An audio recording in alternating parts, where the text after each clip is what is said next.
Selamat siang semuanya. Perkenalkan, nama lengkap saya Santida Adi. Saya mahasiswa dari Universitas Flores, Prodi Akuntansi semester 3.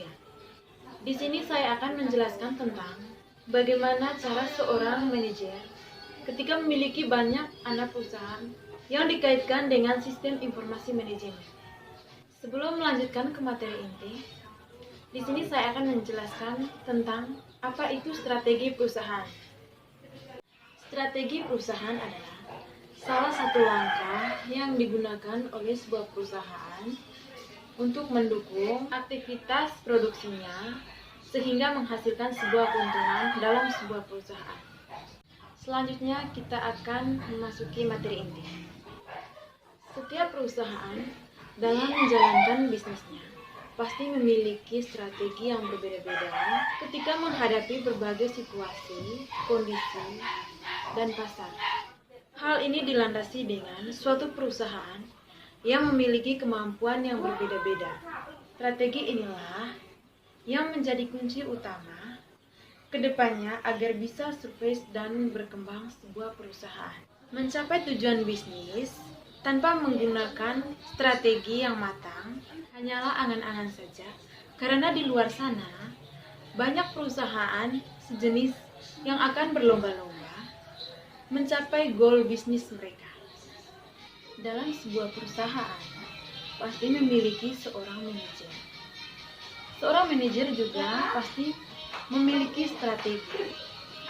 Strategi pertama yang dibuatkan oleh seorang manajer untuk memajukan sebuah perusahaannya adalah mendelegasi dengan bijak pada semua perusahaan. Yang ketiga adalah memiliki komunikasi yang baik. Seorang manajer harus melakukan komunikasi yang baik terhadap orang lain ataupun terhadap karyawan di perusahaannya.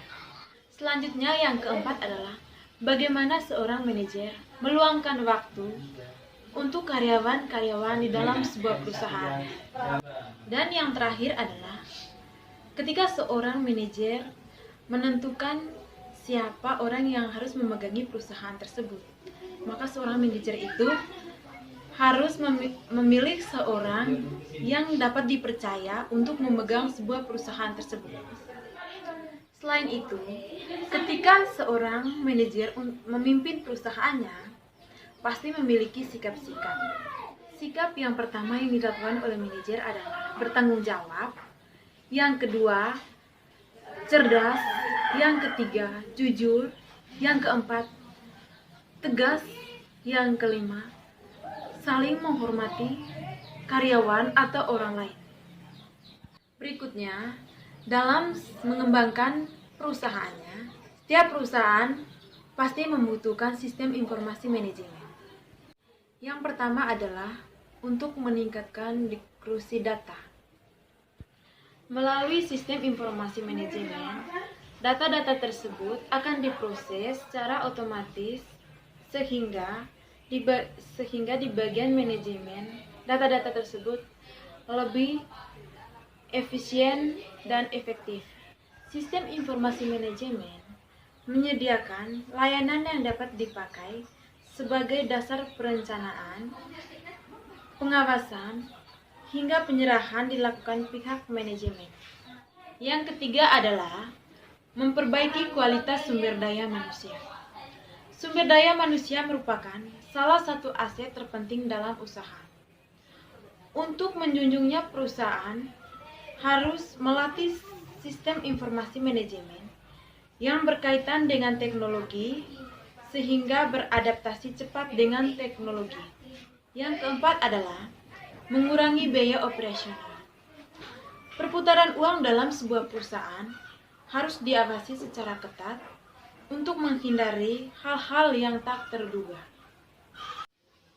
Oke teman-teman, dari materi yang saya jelaskan tadi dapat ditarik kesimpulannya bahwa dalam sebuah perusahaan memiliki strategi, baik strategi perusahaan maupun strategi manajer.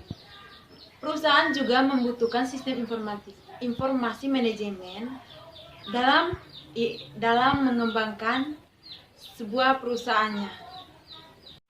Jadi baik teman-teman, sekian saja materi yang saya jelaskan. Terima kasih.